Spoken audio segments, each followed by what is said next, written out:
The best of the morning to you. This is Monday with Friday, preparing you for a better week ahead. Despite the potential worldwide crisis being generated by a lawless, heartless, deluded, totally unconscionable, power-hungry and weak, yes, I said weak, criminal bully of a man, as he assaults and murders the people of the sovereign nation bordering his, I'm going to stay with the theme of Black History Month, which draws to a close today. And assuming we're all alive next week and not victims of a nuclear holocaust, I'll consider talking then about other matters, perhaps how big Zelensky is and how puny Putin is. By now, the world has seen the video clip of two white police officers arriving at a brawl in a New Jersey mall between two teenagers. They immediately pulled the white-looking kid, who clearly was in the dominant position upon their arrival, off the black kid, sat him down unattended and unrestrained, while both, one after the other, literally jumped on the black kid, already on the ground, kneeled on his back and neck even though he was not resisting, handcuffed and then arrested him, while the other kid was free to go. By now, the world has also seen yet another judgment handed down from yet another court in, once again, Minneapolis, Minnesota, for, once again, police misconduct. Perhaps we should rename that town Minimal Police, Minnesota.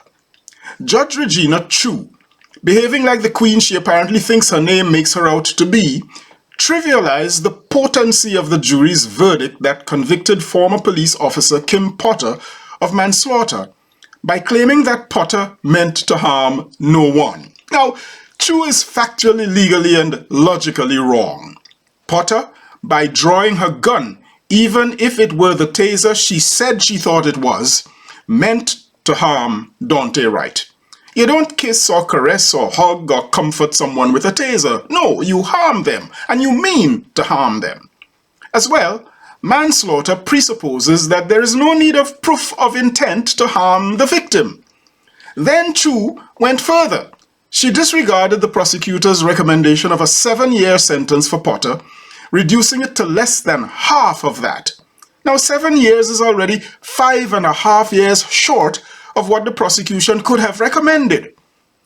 Granted, it was not the same court or the same judge, but it is the same country, the same state, the same city, and certainly the same system that convicted back in 2019 a black police officer who killed, also proven to be in error, reckless, and without malice, a white woman. His original conviction of murder was revised last year to manslaughter, and he is currently serving a sentence more than twice the length of the sentence imposed on Kim Potter. It remains, my friends, an incontrovertible fact that in America there are two legal systems, one for whites and the other for blacks.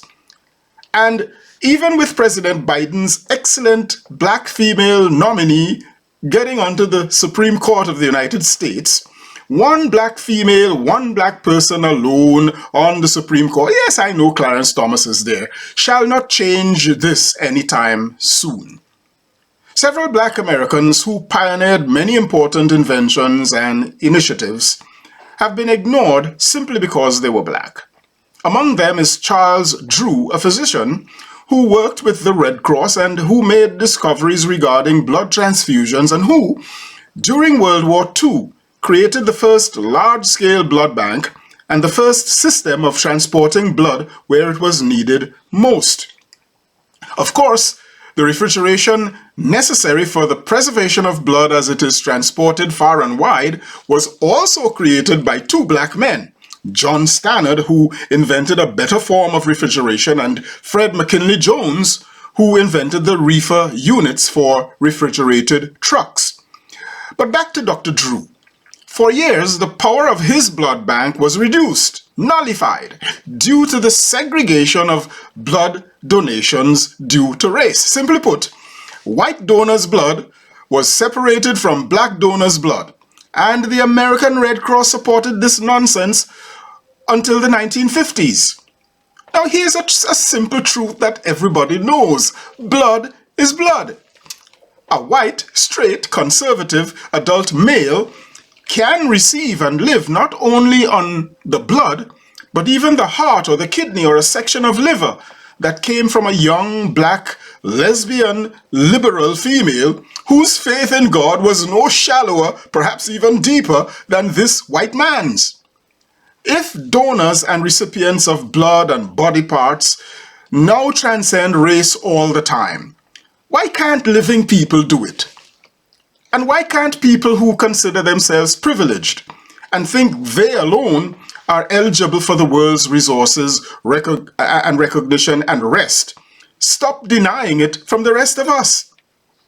If racism wasn't among the world's deadliest evils, it would be the world's most laughable idiocy. I am Michael Friday, and your week just got better. I'll see you again, hopefully next week. Happy Monday, all the way to a non-nuclear Friday.